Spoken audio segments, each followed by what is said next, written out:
without your phone, Abby. Please, is there a way you can say?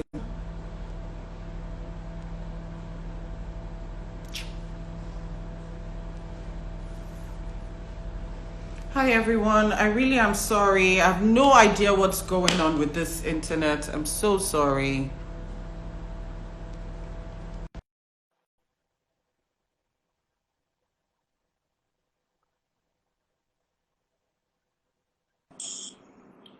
Hi, Kweku. I'm sorry. I don't know what's going on with the internet. It's such a mess today. No, very soon we'll probably have to find ways of having our own internet. Maybe. Just maybe. I was sharing it with my business coach about a week ago, and I was telling him that when I was in Afghanistan, a bunch of us got together and got a satellite, and we paid. I can't remember how many of us there were, but we got a satellite and we paid, I think, $100 a month, and the internet was great, or it was decent. It wasn't phenomenal, but it was decent and it was reliable and it was ours. So I think we may, I don't know what the rules and regulations are in Ghana, but we may have to begin to collaborate and develop our own or our own internet service. I totally agree with that, because this is really unbelievable. Right now, we're shuttling between two different internet providers.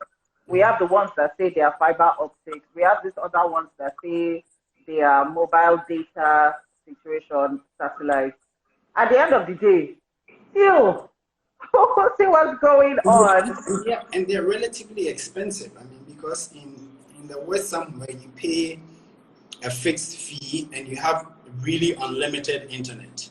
Yes. In Ghana, even for 500 gig, it costs you an arm and a leg, and your kids watch a couple of YouTube videos and they've run through it. And it's done. Okay, so we were talking about price margins, not price margin, costing, how you price. So you have mentioned that there is a fixed margin on every project. It doesn't matter what Yeah, so we have a margin range, and that margin range is based on market price and what we believe that we need to keep our margins at to stay in business. Okay, so it's what is competitive and what is the lowest we can go to stay in business. And we stay within that margin. So it all comes down to what the client wants, what the design is, what quality, what level of quality we need to procure for that project. And once we've put that cost together, we add our margins. On some occasions, we've looked at the client's budget, but we do that when we have full control over the design. So if we understand the client's budget, then we design to the client's budget. So if the client's budget doesn't allow them to have soundproof offices throughout, then they are made to understand that based on your budget, we can't give you that. Okay. That's nice. So are you saying that sometimes when you're doing the discovery session, you ask for budgets and they share the budget? Yes, I mean, we really push hard for it, for getting the budget. Some clients will share the budget, others will wait till you've given them your original, what we call the cost. Yeah. So what we start off with is we give clients a basic layout, and then we give them a look and feel. Depending on the size of the project, we tell them, okay, we give them pictures of design based on our design philosophy and where we want to take their space. Some of them are from works that we've done. Some of them are from works that others have done. And then we've done this so often enough that depending on the size of the space and the scope, we can give you a roundabout figure as to what it's going to cost. So we give you that budget. And if you don't give us a budget, we tell you ahead of time, look, this is what you want is likely to cost you. So you're like, you know what? If you don't give us a budget, well, based on the fact that your space is XYZ square meters or whatever square footage, This is your likely spend. Yes, and this is what your budget is. Nice. And after that, that's when they come back to us and they give us their real budget. I'm having, it's so interesting. I'm having Jennifer of Design Biz Coach come on in the evening. And one of the things when she was coaching me, what she said was, when we were talking about budget, she said, you know what? Anytime you ask them what's your budget and they don't give you a budget, just give them something outrageous. When you give them something outrageous, they're very quick to say, oh, no, we weren't looking to spend that much. We're looking to spend about this. And that now starts giving you a sense, Yes. and not outrageous that the person feels like, oh, you're a joke, but something that you feel that, okay, within this bracket, that's what I'm looking at. And then most times they end up saying, you know what, okay, we're looking at something between X, Y, between X and Z or something like that. And honestly, it works. Yeah, and for me, it's not, we don't necessarily give them something outrageous. We just give them based on historical data. Yes, and I really like that. And what they are doing is likely to cost. Another thing that we've done is we've done some research, or we've taken research that has been done by firms like CBR Richard Ellis, international real estate firms. And there's some data around it. I'll send that to you when I get the chance. I'd like that very much. And it's basically research on commercial interior design cost around the world. Nigeria, Lagos. We have the report on Middle East and Africa. So you have cities like Accra, Lagos, all of that. So we share that with the clients as well to let them know, look, this is what you should be looking at coming into this space and coming to us. Another thing also that we have gotten the courage to do. When I started out, I chased down everything. As soon as I got a call, I was there, But soon enough, we discovered that, look, this is our niche. This is the client base that we deal with. And this is the standard that we want to maintain. So when you come to us, you can do a space for $50 a square meter if you really want to. And that same space you can do for $500 a square meter. But we have decided that based on the quality that we want to have, this is our niche. Okay, we are at this price point per square meter in general. So when you come to us, that is what you should expect. If that is not your budget, we are not for you and you are not for us. Nice. So you've identified where you're playing at. Yes. And that's one of the beautiful things about what Remy Dada said yesterday evening. He spoke about focus, and that when you are focused, it's easy for you to say no. Yes. Because this is where we are playing. These are price ranges. Do you fit in? If you don't fit in, we're sorry at this time, we may not be able to work with you. But in the future, things may have changed for the organization, and they can come back and say, you know what, now we are in that budget range, let's have a discussion. Yes. But just having that focus makes a huge difference. Another thing that one of my team members recommended, my head of finance, was to say, look, instead of turning away clients who are not within our budget, let's guide them. Let's give them somebody within that budget and guide them and provide advice so the clients don't feel like we just because ultimately we want them to have a decent space, but we can't do it at the expense of our viability and our staying in business. So we've had cases where we sometimes even put together our own artisans who don't work who are not on our payroll, and then we guided them for the client. That's great. That's great. Interestingly, where I used to work pre Teal Harmony, West Africa Vocational Education, that was one of the things they taught us, and I think I kind of forgot, which is always be a solution provider regardless. So if the person can't fit into that budget, how about how about we find a solution? We can point them in the direction like, oh, Yeah. why don't you work with this company? Yeah. We know them, they're good, and they would deliver for you within Yeah. that budget that you're looking Yes. for. So it doesn't look like you just say, you know what, bye, see you later, you know, and You don't have to go. yeah, yeah, I really like that. Thank you. And there are Go on. there are some occasions too where the scope was above what we do, or the budget was above what we do. And when we've had that happen, we also don't turn away the client, but we bring in somebody else who can do that, and we sub for that person, or we do a joint venture with that person, but we allow the person who has done it before to lead the process. That's amazing. So very big on collaboration then. Yes. Very, very big on it. Yeah. Great. Emmanuel Moshood says, what are some of the health protocols you would need to include in the design of interior spaces post-COVID? I think you kind of touched on it earlier. Yeah. I mean, the major thing is hand sanitizing stations are going to be a big deal.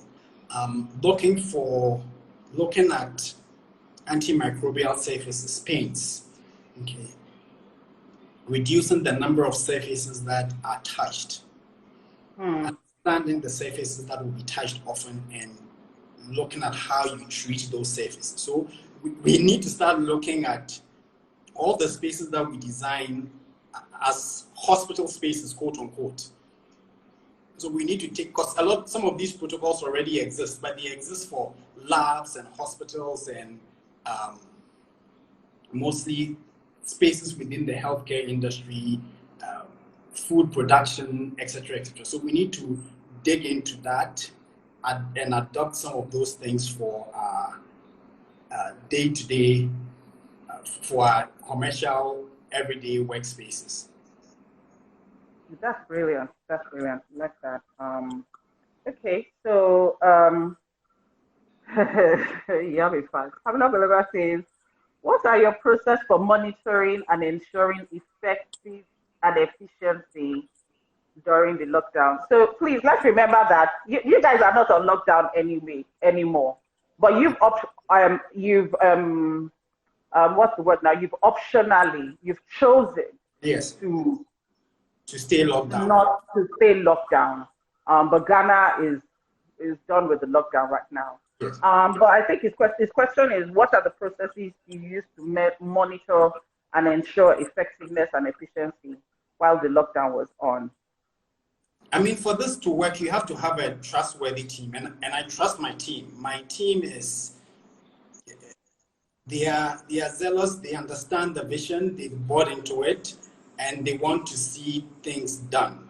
So I think for me, I don't really think that I need to monitor them per se, but I need to be informed, and I need to engage them to be sure that they understand where we need to go. They understand what the agencies are, because some of it comes to me. So I need to make sure that that information has been put out across to all the members of my team. So now what I'm doing is, and it's easy to do that when you are in the office. So you come to the office, hey, what are you working on? I say, I forgot to tell you, so-and-so called me, this is urgent, we need to address it. Okay, so what I'm doing on a day-to-day basis now is, I have a call with my heads, and I try to figure out what it is they plan to, their team is going to accomplish on that day.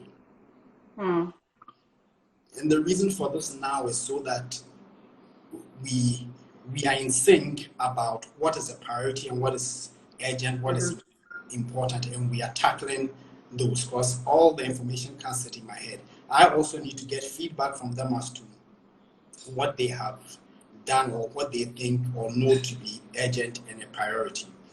So on a day-to-day basis, we have a 10 o'clock meet call where everybody gives you an update on what it is they are going to be accomplishing or completing for the day. And then I check in on what they said they were doing the day before and whether or not that was accomplished and why it wasn't accomplished. It also gives me the opportunity to understand what they need from me to be able to accomplish the things that they need to do. Great. Hi, Inside Story, Monica. Hello. Hi, everyone again. In Senior Interior, thank you so much. She said, well done. Internet has been really crappy, to be honest. So true, so true. I'm just scrolling down. He says, yes, Drapes and Patterns says, yes, most clients don't share budget outrightly. Oh, my face is laughing. The group is laughing. And I think they were laughing about. Insignia Interior Design says, I find that most clients from this part are not very open and willing to give their budget. And I think we kind of addressed, oh, please go ahead. I think it's an issue of trust. Clients tend to feel that if I tell you what my budget is and you can do it below that budget, you won't. Okay. Sure. So you try and spend all my money. What I find is that invariably, 9 times out of 10, the research on the client side is not thorough enough. And understandably, this is not their field. Okay. So their budget is almost always lower than what it can be done for. So I think the reason for it is trust. I'm looking forward to a time when the client can walk in and you can say, look, these are my costs, this is my margin. And let's sit down and talk about it and look at how we can value engineer to get to your budget and my margin to survive and to keep my business going. So it's a matter of trust, and as we continue to do this and we continue to pick and choose the right kind of clients, I think that trust will be developed and we'll get to a place where, as long as we can deliver consistently and deliver well consistently, we'll get to a place where the clients will trust us with their budgets. And I've had an amazing client who was always upfront and straightforward with me on her budget. That's great. It will be great to have quite a number of those. Carla says clients, they will say, go ahead and express your creativity when you ask them for it, but they say, I don't want to limit your creativity. Please go ahead. Okay, so Bunkechi says, what data is this? Please share with us. My Affairs, Drapes and Patterns. So I guess if you could all please just DM maybe your email addresses or something, and then we can see about to address the issue of clients saying express your creativity. Yes. We did 2 things. One, we made sure the client committed to design. And so they would generally pay us, because clients came to us design and build. So they will pay us a commitment fee for the design. Usually when a client has paid the commitment fee for the design, they don't go away. They stick with you through and get you to revise what you've done till it suits what they want. So that was one thing we did. Another thing is that we showed you pictures before we went ahead and did a full-blown design for you with 3Ds and all of that. We showed you the kind of work that we do and our idea, sort of a mood board for your space. And if you were happy with it, then we gave you the budget for what we're going to design to. If you were happy with the budget, then we proceed and we do the design for you. So we have a process. And when we don't stick to that process, we get burnt. Okay, so you need to develop a process with your client so that you're not wasting your time. And try that process out. If it works for you, do the best you can to stick to the process. Make adjustments here and there. So for example, if we have a client we've worked with over and over again, then if they come to us, we will start without necessarily asking for a certain number of things. If it's a relationship I know very well, we would take that approach. But otherwise, we stick to our process, tooth and nail. Great idea. Funny T says, what are some mistakes you've made on a project and how did you overcome it? Oh, God. That's supposed to be my last question, but you know what? Let's see. Let me see if there are any more. And I'm thinking maybe we should take that last so that we use that to close. What do you think? Yes. Yes. Okay, great. Absolutely. Identify your niche, play away. Please kindly share that. Yes. This project. Okay. What project brought KH3 to the limelight? So we started out, we're part of a firm called rhayCAD, my dad's architecture firm called rhayCAD. And I think the project that brought us to the limelight was what we did with rhayCAD for General Electric. So we did a building for Stanbic, we did interiors for Stanbic Bank, and then after that we did General Electric with rhayCAD. And that space, which was designed by a fantastic firm in South Africa called Paragon Interiors, incredible designers. I mean, you should look them up if you can. Paragon Interface, Paragon Group, and they have Paragon Architects, Paragon Interface. They are incredible. And they designed the space and we implemented it. And that is what brought myself and Fauzia and a couple of others into the limelight and gave us the reputation for being able to do that kind of quality of work.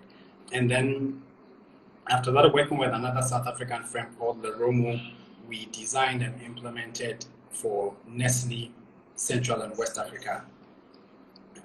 And then after that, it took off from there. But the thing also you need to look at is when you're in commercial design, look at the buildings you go into. Okay. So as buildings that are being built for tenants are coming up, try and get into those spaces, because if you do one space in that building, it gives you the opportunity to do other spaces in the building. And like I said, don't be afraid to collaborate. Don't be afraid to go with somebody bigger and better than you and say, look, I'll get into this space with you. Use your networks to do that. And once you've done it, it gives you opportunity to be seen. Our social media game has always been weak. We are learning that we need to work on it. So that's one of the things that my plan before COVID was to focus on it in the last quarter of this year and do it properly. That's another thing that we believe that we have learned, that we've gotten into things in a rush because I'm a person of action. I like to move. As soon as I get the idea, I want to jump on it. But I've learned that sometimes you have to let the idea incubate and build it up properly and execute it well. So we're all over social media, and then I figured that, look, we are not doing it well. I need to sit back. I need to learn more about how this works and then put together the right amount of content that will represent what we want to say to the world and the way we want to share ourselves with the world. Okay, so I plan to do it in the last quarter of this year, but as it stands now, being that we are sitting at home, I think I'm going to accelerate it and start at the end of this month. Start the process. Sounds great. Again. What are your financial, Samno Belema William, what are your financial strategies? What are the financial strategies you intend to use post-COVID, noting that the big economic recession is looming? Well, I have a very strong finance team, and one of the things that we've done, even though we are a design and build firm, we are also multidisciplinary in terms of our backgrounds and our education. So, for example, Fauzia, who is my head of business services now, actually has a first degree in mathematics and then a master's in oil and gas.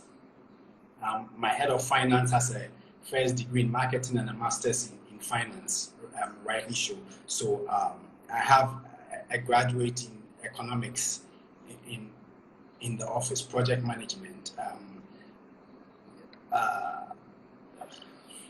information studies.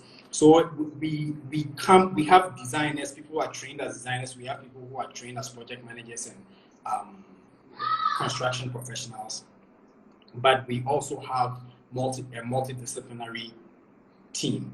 And I think that allows us to pivot into other areas and to expand.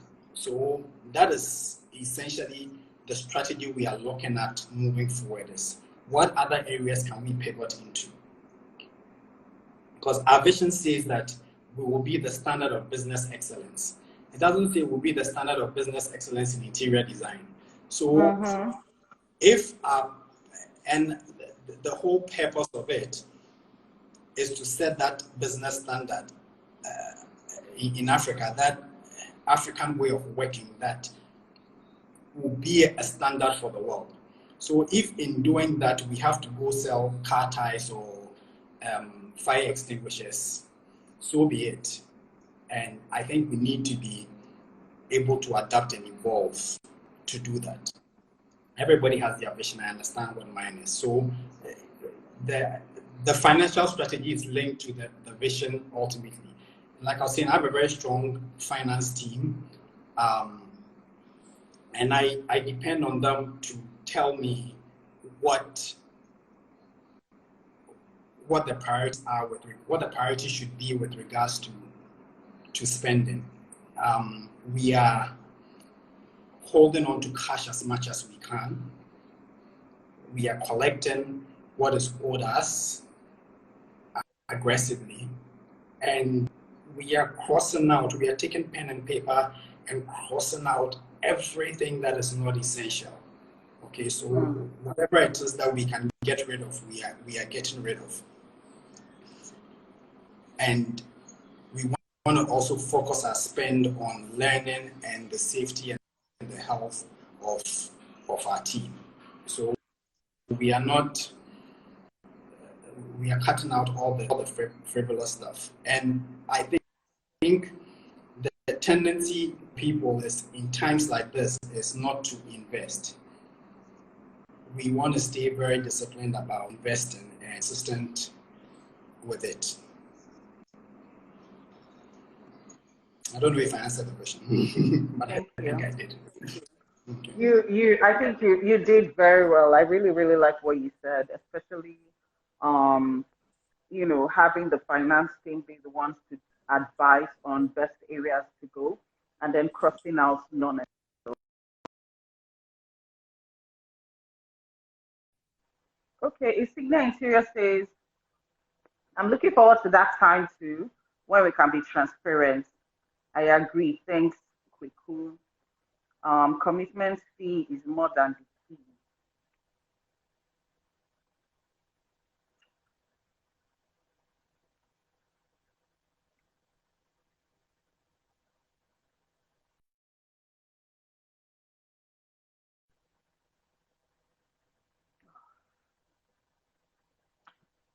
Hello, guys.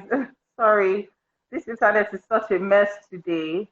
We're gonna see if Kweku can come back on. If you can see me, please. Okay, I think I'm still live. We're gonna see if Kweku can come back on. Otherwise, maybe we will. Let's see if we can. Okay, thank you, Lysteria. Thank you. At least I know that I'm still here. I just don't want this thing to happen again where we don't get to see, Thank you, guys. I don't know if you'll be able to join us. I mean, could you please help me look and help me find out what's going on?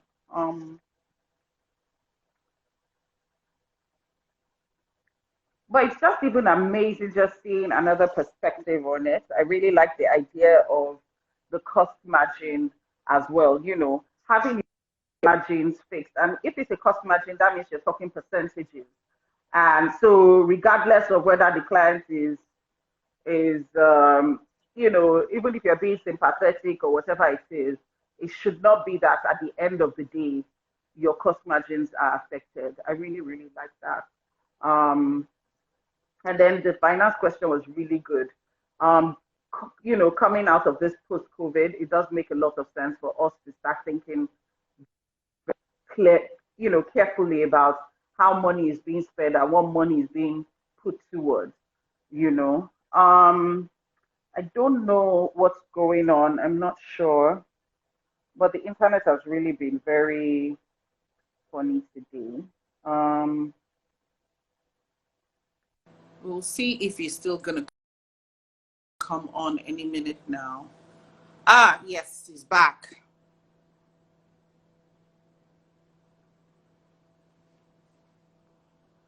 Thank you, guys. Thank you so much. Thank you, everyone. Waiting for him to connect. I patched him on. Okay, sorry again. Oh, welcome back. We will get this done no matter what.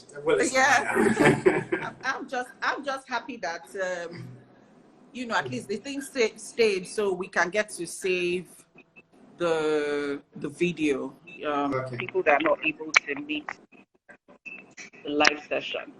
Okay, so Strips and Pattern says, what's your take on e-design consultation?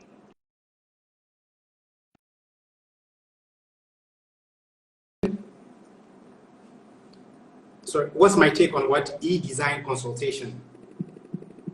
Yes. Must the fee be paid before you put together a mood board? No, not for us, not necessarily. We don't require a fee before we put together a mood board, but you have to understand what your cost centers are. So for us, especially because we design and we build, we kind of view design as a we can give you certain things with regards to design, and we can, I won't say it's a loss-making business, no, but for us, we can make certain sacrifices with regards to design and make our money off the build and the execution. So you have to understand what your cost center is and decide on whether or not you would give a mood board before a fee is paid, but we don't. Okay. If you're purely a design business, I would say that you should take some level of commitment, because your time is one of your big cost centers. Okay, thank you. So guys, we are taking down the email addresses and we will work on sharing. Funny Tip says, what does KH3 stand for? Long story, but essentially I named it after one of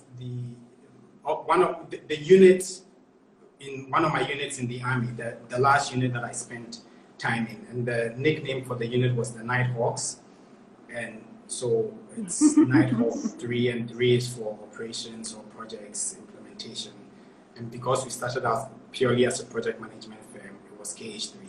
Coincidentally, it was part of it formed the initials that were part of my name, so I figured it was a good coincidence. I like, and I realize that you get a lot of your, should I say, inspiration and also values from your time in the army. Yes, it went a long way to shape my my the underlying philosophy that guides my life, and it also happened at a very important time in my life, and that period did a lot for me. One Instagram live show won't be enough to tell you what that experience is for me, and the things that it changed in my life. So yes, it's an experience I hold on to dearly because of its impact in my life. Great. Okay, so we'll take the final question so that we can let you go. And so we'll go back to the question Foniti's asked, which is, what are some of the mistakes you've made on a project, and how did you overcome it as well? Wow, I can tell you how we have overcome it. We didn't quit, okay? And again, I didn't quit. I wouldn't necessarily take all the credit for not quitting. I've been blessed with a super team, and a team that simply will not let me quit either. So that is how we have overcome all the mistakes we've made. We try to stop at the end of the project and say what are the learned lessons and document them properly. Try and share those lessons as we go along with new people who come in to ensure that we don't repeat them. So, but that hasn't always been the case. Sometimes we have repeated mistakes, but God, we've made a host of mistakes. Can you give us one? Can you give us one mistake? You know, the lesson that, you know, what lesson you learned from it? That's the thing. So we did one of my best projects, because it was one of my most challenging projects, and it was one of the projects that came in with a lot of learned lessons. It was a corporate client. We went in with the understanding that they had processes and systems in place. But they did. We didn't take the time to understand their processes. We didn't take the time to understand. I didn't take the time to understand the politics of the process. And so I went in assuming that our processes were enough, and they weren't. And so for example, I assumed that once we had the design and we gave it to the client representative, we needed the client representative's approval. And in any project, if the client gives you a representative, you engage the client representative, you don't engage anybody else. But with this particular organization, I think it was very important that I engaged other stakeholders in the firm, but I didn't. So that was one of the massive mistakes I made on that project. And even though we executed the project successfully, at the end of the project, I hadn't built good enough relationships within the organization. What I learned from that is to understand the politics of the organization and decide on whether or not the politics of the organization, we have the skill set to play the politics with regards to the project, and if at all the politics are ethical. So that's another thing that we have to consider. And like I said, the way we came out of that is that we stuck to it. We just grinded it out, as painful as it was at some point. We stuck it out. And I have a deep bench, so when I am out of breath or I need to sit out, I have a good group of people who can take it up and push it on. So everything is not centered on me.